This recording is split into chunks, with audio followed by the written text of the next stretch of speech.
The Bass Anglers Sportsman Society presents a Bassmaster Tournament Trail Special Edition.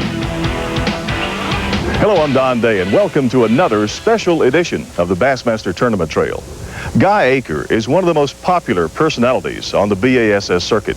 A veteran angler, Guy is held in high esteem by his fellow competitors and sought after by bass fishing fans everywhere.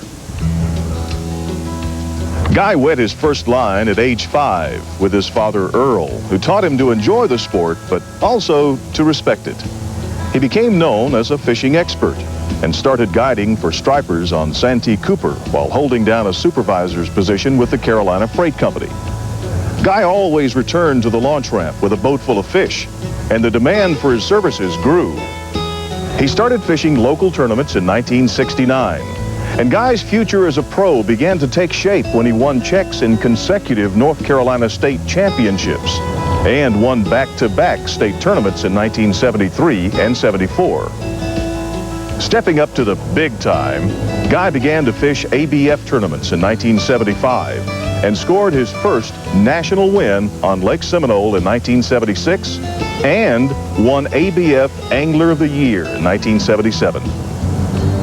He started to fish the BASS circuit in 1979 and qualified for the Classic that same year. Always a contender, Guy notched his first national BASS victory on Sam Rayburn in 1994. An author, television home video host, and tackle developer, Guy Eaker continues to compete on the Kmart Top 150 Tour and enjoys spending time with friends like President George Bush and fishing with his son, Guy Jr., and grandson, Guy III. Guy offered to take us for a fishing trip on Lake Wiley in North Carolina. So let's head to the Tar Heel State with our special guest host, Guy Eaker. Don, I appreciate that nice introduction. Today we're going to be on Lake Wiley, which is on the Catawba chain in North Carolina and South Carolina. Got about 12,000 acres of water. Usually this time of year, in December, their fish are on jigs, spinnerbaits, some crankbaits. We've had an unusual year. December, we had 10 days with 70-some degrees. Temperature of the water is 63 right now. But we had a big front come in last night, and it got down to 30-some degrees this morning. I hope it don't bother these fish back in the creeks. I seen more fish busting the other day in one of these creeks than I have in years in Lake Wiley. Quality fish. We catch them on Cordell spots, real shallow water, shad like you've never seen before in your life. This lake's got more shad than any lake in North Carolina. That's what makes these fish grow so fast. So y'all be with us. We'll be right back, some more fishing. We'll show you the best ways to catch them, too. It's One More Cast with Shaw Grigsby, Sunday night at 6:30 Eastern on TNN Outdoors. Welcome back. What I'm going to be doing is fishing this shallow point where there's a lot of shad and I hope a lot of bass. This is where I've been catching a lot of fish. I'm using a little 1/4 ounce spot, strand line, clear line. I always use clear line. This is a 7-foot rod, a Morum rod with a Morum reel. So let's go get them.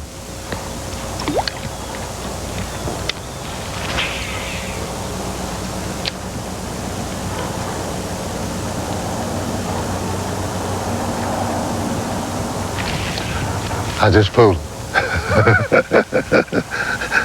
That's a guide jerk.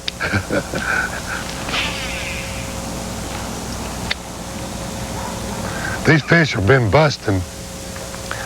I've probably seen more fish bust right in here a couple of days ago than I've ever seen at Wiley. I'm talking about real good fish. You know, again, we're here early. It's cold. We had a big front come through. You see my breath. This might hold these fish back. We might have to have a little warm sun to get these fish going. So instead of a morning bite, it actually might be an afternoon bite. But these fish will feed sometime today. So just bear with me, and we're going to try to find them and catch them.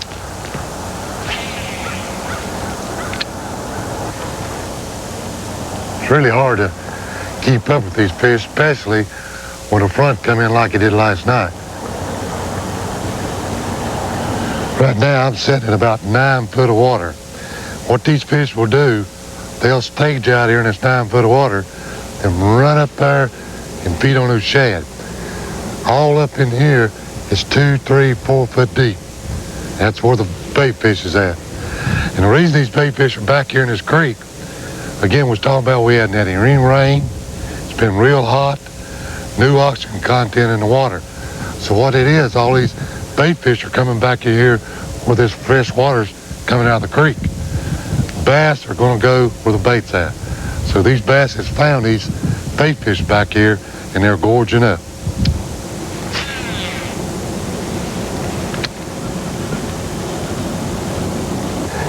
About 200 yards up in the creek, we actually seen the bait fish move up here.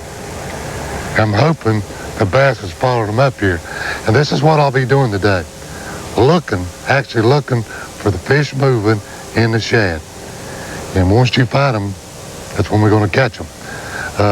The fish are in schools and they're roaming in big schools. And when they find a shad, they're coming up busting in them. I did see a couple fish move in here, so I'm going to throw a little bit heavier bait because we are in a little bit deeper water. It's a 1/2 ounce Cordell spot.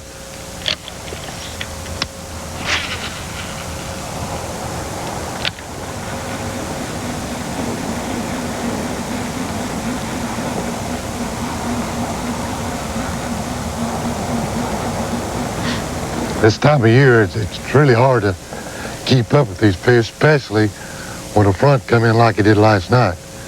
Now, we've had temperature here in the 70s for 10 days, and all of a sudden it drops to 30-some degrees. That's a big high pressure, and a lot of times it will actually stop these fish from schooling. I'm hoping as the sun comes up, warms the temperature of the water a little bit, these fish will get active again. So we're just going to, bear with me, we're going to be moving around a lot, just trying to find these fish.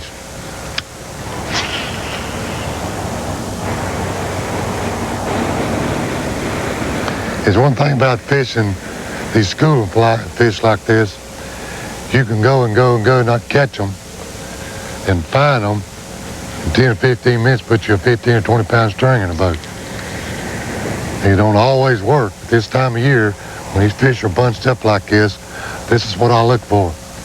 Take a crankbait, a Cordell spot, something shallow running, jerk bait, and I'm gonna be trying some different stuff today. Stay with us. Guy Eaker will return right after this. And that's the reason I started bass fishing. I love the competition, the fellowship, and winning. I love getting a boat with another guy, head on, you know, when we fish side by side. You know, so you get the right or left side, whichever side you want. And again, I'm gonna be hitting everything that I can, and I want you to do the same thing. And I'll actually give him a lure. If he hasn't got one, he's welcome to one of my lures. But again, I say I'm up here in the front to beat you. So don't wait on me to catch. This is a sport. I'm 58 years old. I think a guy he stays in good health, keeps a good mind, and stays in good shape, he can compete. It's been good to me, but I would like to win the Bassmaster Classic. We just made a move and came back into another creek. I really like this creek a lot better because the water's dingier. These fish here were a lot easier to catch because of the dingy water. When you're winding through those shad, again, they don't see the bait, they hear the rattlers in them. And that's what I'm trying to do is fool them. Wind the bait through the shad, boom, and get a bite. I don't see new fish moving in here, but we're gonna make a couple circles in here, throw this little crankbait, throw a Cordell spot and see if we can get a couple bites. If you see these fish when I catch one, how fat they are, you know they ain't hungry. They're gorging. They'll actually eat a lot of shad and throw them up and eat again.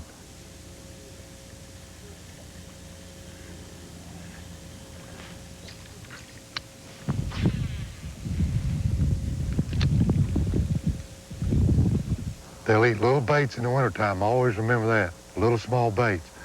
They actually will eat a big bait. He can't digest it. He'll throw it back up.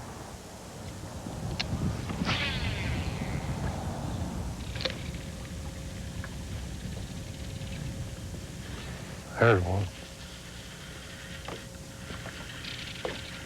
Not very big, but a little beauty fish. That's the kind I'm not after right there. See that release?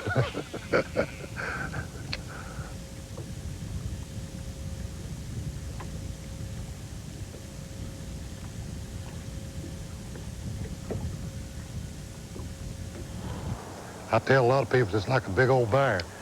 He eats and eats and eats and eats, and then sort of goes into hibernation. These bass do about the same thing. There's a small one.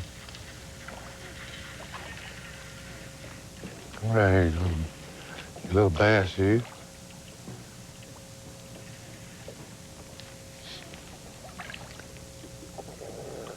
You got him a mouthful of it now.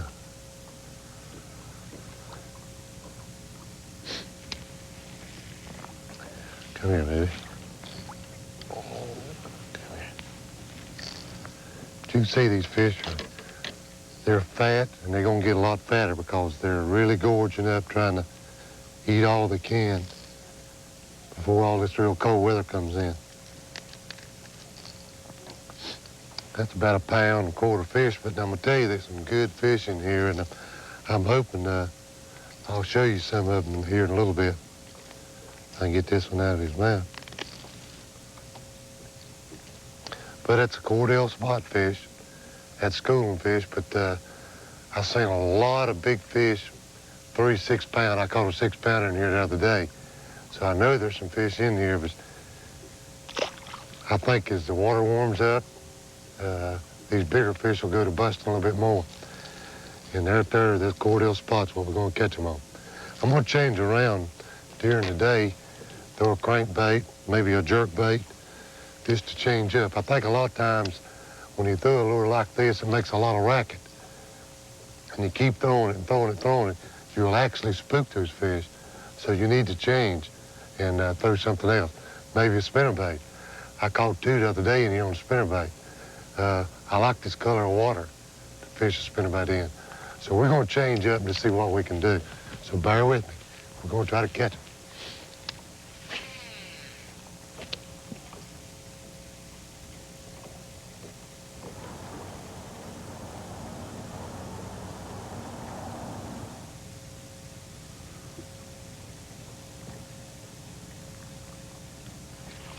See, I just changed up. Put this, whoa now, easy. Put this crankbait on just to make it a little bit different. Change things. And hung this nice fish here. It's a pretty nice fish right here. Come on over here, baby. Come on over here. You want to jump? Want to jump for me?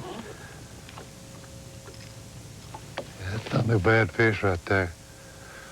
But you see, just barely had that fish. Look there. He was running up there in his mouth. Really didn't want the lure. And these fish, when they get full, that's what they do. If something comes by, boom, they'll just run up there and hit it with their head. But, you know, that's nice fish right there. Good fat, chunky, good-looking fish. All these fish here at Wiley are always good and chunky and good-looking fish. But I just changed up. Instead of throwing that spot, you know, I think a lot of times you throw it too much, it makes that noise. You need to change, put on a crankbait, maybe throw a little jerk bait or something like that. Just keep changing. But there's many a time I'd like to have that one in a tournament. Guy Eaker will return right after this.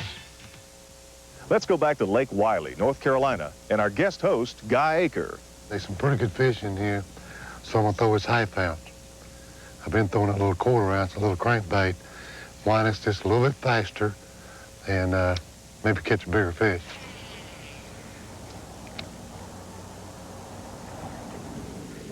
There's a good fish right there. Good fish. I slowed that bait down, so it is barely bumping the bottom. And instead of winding real fast, And he got it. Hey, that hook I just seen that bait come out of that fish's mouth. Anymore it caught him in the back. It come out of his mouth, I got him in the back. And there's something a lot of people now, I'm taking it real easy with this fish. In fact, I got the button mashed. And you say, why is that? Well, you depend on your drag a lot of times, but these fish a lot of times, when you hook them like I got that in the back, if he takes off, he'll rip that hook out of him.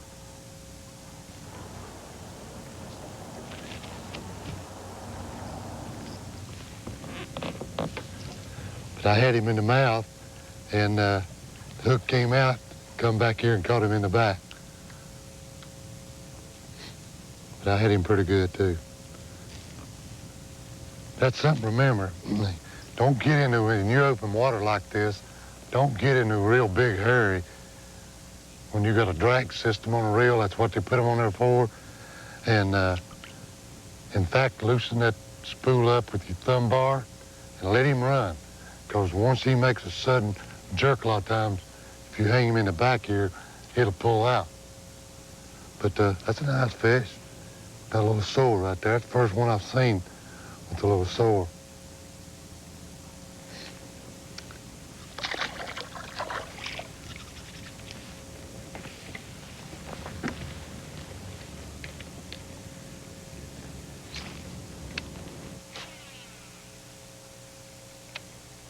These bait fish are moving back here. I think some of the fish are moving back a foot of water. There he is. I missed that thing twice. See him come back and get it. These fish are probably about as finicky as I've ever seen. They'll run up there and hit it. And they just don't want the bait. All they're trying to do is kill it. That fish right there hit it twice. And the next thing I knew, I looked around, I seen him come up there and swirl on it. And I'll tell you what I bet you ain't even got him in the mouth. I don't want to put a lot of pressure on him. If I do, I'll tear it out. That's what I'm talking about. Look at these fish are, these fish are just butting at the bait. And I don't know if his front's done it or what, but look at that. All day I've been getting boom, boom. And what the fish are doing, they're full. You can see, just look at the bait in there. He's full of bait. He don't want it because he's territorial. Something comes by, he's running up there and crashes into it. And if you got good sharp hooks, you might catch one of them. We're gonna take a break. Be back in a minute. Maybe try to catch some more fish. Jimmy Houston. The Pros Pointer, brought to you by Wrangler Rugged Wear. You know, I know you've got a lot of Cordell spots at the house, old ones, quarter ounce and half ounce. Once you use a bait all day long and all them little beads in there make a bunch of dust, the bait is not as loud. But I tell you what you can do to catch more fish. Take your knife and scrape these sides down. And what you're doing, you're making these walls a lot thinner. The bait will sound louder, and you're gonna be using a bait that they ain't heard a lot of. If them fish don't quit busting out there, I'm gonna have to throw this thing. But this will definitely help you catch more fish. When you got a bait that you don't want to throw away, take your knife, scrape it down, leave a little bit of silver on it to get all the way down to the bone, the color. I guarantee it'll help you catch more fish. Appreciate you being with me today on Wiley. It's been a tough day. You know, I've been catching a lot of fish back in these creeks. It just shows, you know, you can have a big high front to come in that will kill you. And this happens to us on the tournaments. But we appreciate you being with me today, and I will see you on the water.